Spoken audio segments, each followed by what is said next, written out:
Okay, student, we will start from the page number 57. And in last class, we studied about the what the things were given in activity. Okay, so we will start from this assume. We will start from the assume. Assume that the particle in the container present in the total ability of an exhaustible natural resources like coal, petroleum or natural gas.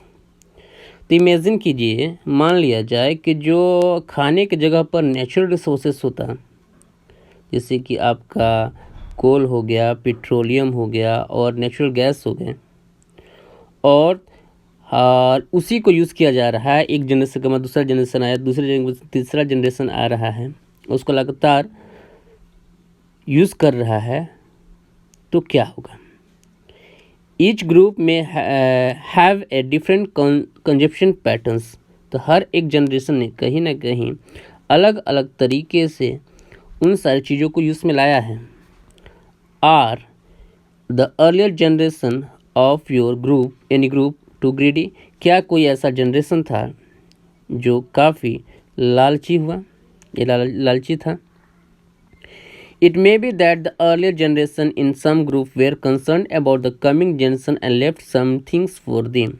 तो हो सकता है कि जो आने वाली generation थी, ये जो बीती हुई जनरेशन थी, उन्होंने क्या किया था, अपने बाल बच्चों नाती पोतों के भविष्य के बारे में सोचा और इन सारे नेचुरल रिसोर्सेस को उनके उपयोग में लाया जा सके, वो यूज़ कर सके, इसके लिए बचा करके रखा। इन दिस चैप्टर, इस चैप्टर में we will learn about some exhaustible natural resources. किसके बारे में हम पढ़ेंगे?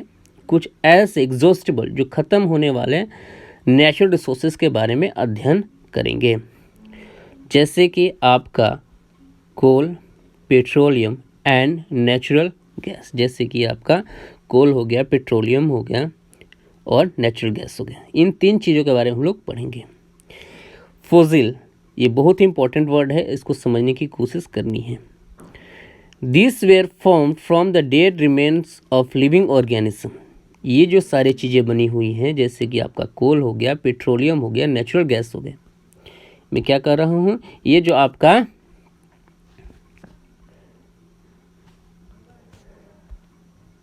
जो कोल हो गया, पेट्रोलियम हो गया, नेचुरल गैस हो गए, ये कहीं ना कहीं किससे बने हुए हैं?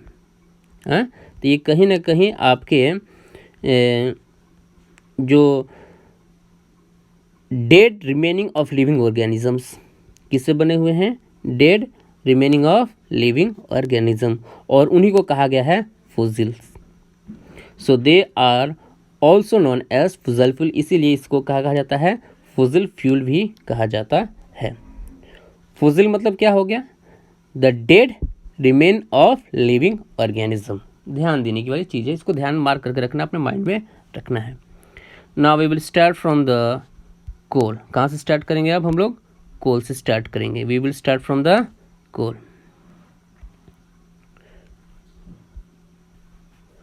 अभी हम कहाँ से स्टार्ट करना है? हमें कोल से स्टार्ट करना है। Okay,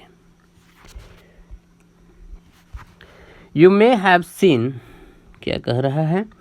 you may have seen कोल और हियर्ड अबाउट इट। अगर आपने कहीं ना कहीं कोयला या फिर कोयले के बारे में जरूर सुना होगा। It is a hard as stone, ये पत्थर की तरह हार्ड होता है। And is black in colour, और इसका रंग काला होता है। ओके, फिगर भी शो किया गया है, आपको दिखाया गया है। अगर मान लीजिए आप लोग का नहीं देखा है तो इस फिगर को देखिए और समझने की कोशिश कीजिए कि कोयला ऐसा ही होता है। Coal is one of the fuel use to cook food. Coal जो है, कोयला जो है, एक ऐसा फ्यूल है जिसके मदद से भोजन बनाया जाता है। आज से 10 साल पहले की बात कर लिया जाए तो कहीं ना कहीं आपके घर पर परोजन होता था, शादी का माहौल होता था, क्रिया होता था, कुछ भी होता था, तो जो भोजन बनता था कोयला पे बनता था। उससे पहले लकड़ी पर बनता है। अब गैस सिलेंडर है, कहीं ना कहीं गैस पर ही खाना बन रहा है। तब पर भी कहीं ना कहीं किसी न किसी कार्य के लिए कोयला का तो उपयोग होता ही है। आगे क्या कर रहा है? Earlier it was used in railway engines to produce steam to run the engine. क्या कहा जा रहा है, इन रेलवे इंजन्स, किसमें, रेलवे इंजन्स में इस कोयला का उपयोग किया जाता था ताकि स्टीम, किसको प्रोड्यूस किया जा सके, स्टीम को, और स्टीम से क्या चलेगा, इंजन आपका चल सके, और इंजन चलेगा तो फिर ट्रेन आपकी चल पाती थी।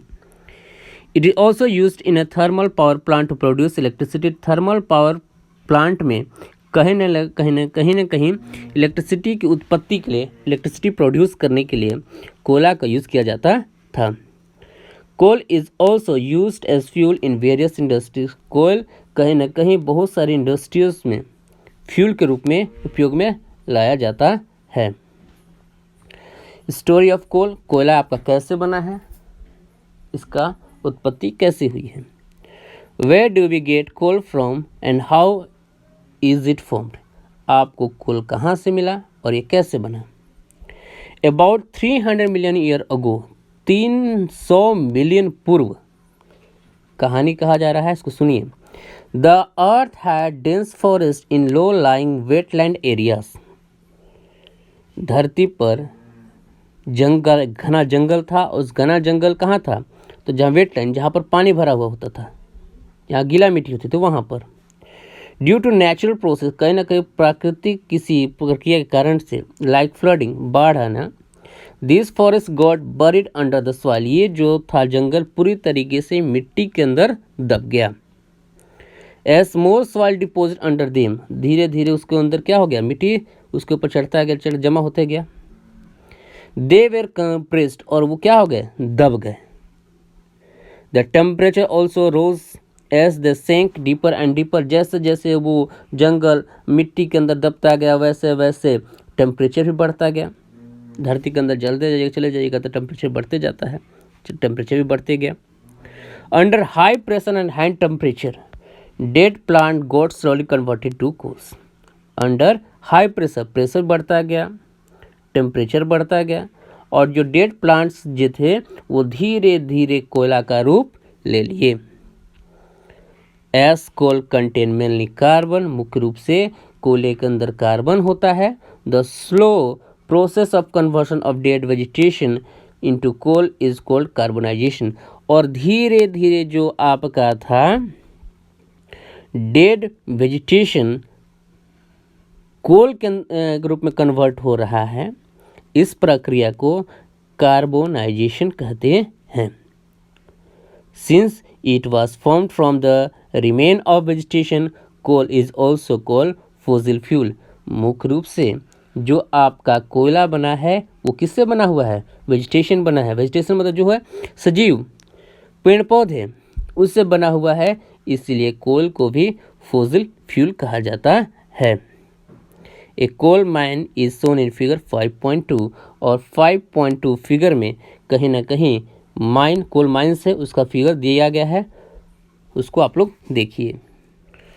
ओके, ये आप लोग कोल माइंस देख पा रहे होंगे फिगर में, 5.2 फिगर में शो किया गया है। When heated in air coal burn and produce mainly carbon dioxide. इस कोयले को एयर के प्रेजेंस में हीट किया जाए, गर्म किया जाएगा, तो मुख्य रूप से कार्बन डाइऑक्साइड गैस उत्पन्न करता है, प्रोड्यूस करता है। Coal is produce industries to get some useful products such as coke, coal tar and coal gas. Coal is produce in industry, जो कोल का प्रोडक्शन हो रहा है इंडस्ट्री में, तो क्या प्राप्त करेंगे, सम यूजफुल प्रोडक्ट, क्या क्या प्रोडक्ट होगा, as coke, coal and coal tar and coal gas. Coke वो कोक कोला वाला कोक नहीं, ठीक है, ऐसा नहीं मत सोचिएगा कि कहीं ना कहीं कोल्ड ड्रिंक्स भी कहीं ना कहीं कोयला के इंडस्ट्री में ही बनता है। Now we will discuss about coke. Coke के बारे में डिस्कस करेंगे। It is a tough porous and black substance. ये टफ पोरस, छोटे छोटे बिल वाला ब्लैक सब्सटेंस होता है। It is an almost pure form of carbon, और सबसे शुद्ध कार्बन का एक फॉर्म है। Coke use to manufacturing of steel and the extraction of many metals. कहीं ना कहीं ओर्स में से मेटल को निकालना हो या फिर स्टील का मैन्युफैक्चर करना हो, तो उन सारी प्रक्रियाओं में कोल का मुख्य रोल होता है, ये बहुत इम्पोर्टेंट होता है। कोल टार अलकतरा के बारे में बात किया जाएगा। It is black thick liquid, यह जो है काले रंग का थिक लिक्विड है with an unpleasant smell. Deodorant वाला नहीं स्मेल होगा, अनप्लेजेंट, अच्छा स्मेल नहीं होगा। लिक्विड होता है, आप लोग अलकतरा देखे होंगे, रोड के कंस्ट्रक्शन में इसका यूज़ किया जाता है। It is a mixture of, ये किसका मिक्सचर है? It is a mixture of about 200 substance, और ये लगभग 200 सब्सटेंस का मिक्सचर से मिलकर के बना होता है। Products obtained from coal tar are used as starting material for manufacturing various substances used in everyday life and industries। जो प्रोडक्ट ऑब्टेन होते हैं कोल टार से यूज़ किया जाता है स्टार्टिंग मटेरियल, इसी के मदद से स्टार्ट किया जाता है। फॉर मैन्युफैक्चरिंग, क्या मैन्युफैक्चर करनी है? Various substance in day everyday life and industry, आपके जीवन में, इंडस्ट्री में, जैसे कि सिंथेटिक ड्राइस हो गया, ड्रग्स हो गए, दवाइयाँ हो गई, एक्सप्लोसिव बम वगैरह हो गए, परफ्यूम सेंट हो गए, प्लास्टिक हो गया, पेंट हो गया, फोटोग्राफिक मटेरियल्स हो गए, रूफिंग मटेरियल्स हो गए, इटीसी। ये सारी चीज़ें कहीं ना कहीं आपके कोल टार से ही, ठीक है, बनते हैं। इंटरेस्टिंगली नैप्थलीन बॉल, आप गए होंगे होटल में, बड़े बड़े होटल में, तो टॉयलेट में या फिर जहाँ पर हैंड वॉश के लिए होता है वहाँ पर सफ़ेद रंग का बॉल डाला गया रहता है, ठीक है। आपके उन्हीं कपड़ों में मम्मी उस नैप्थलीन बॉल, सफ़ेद रंग का बॉल को डाल देती हैं ताकि उसमें कहीं ना कहीं मोथ ना लगे, छोटे मोटे कीड़े मरने लगे, आपका जो ऊनी कपड़ा है बर्बाद ना हो सके, चमड़े के कपड़े बर्बाद ना हो सके। Interestingly naphthalene balls use to repel moth and other insect also obtain from coal tars, ठीक है। ये सारे कहीं ना कहीं इसी के कोल टार की मदद से ही मिल पाते हैं, बन पाते हैं।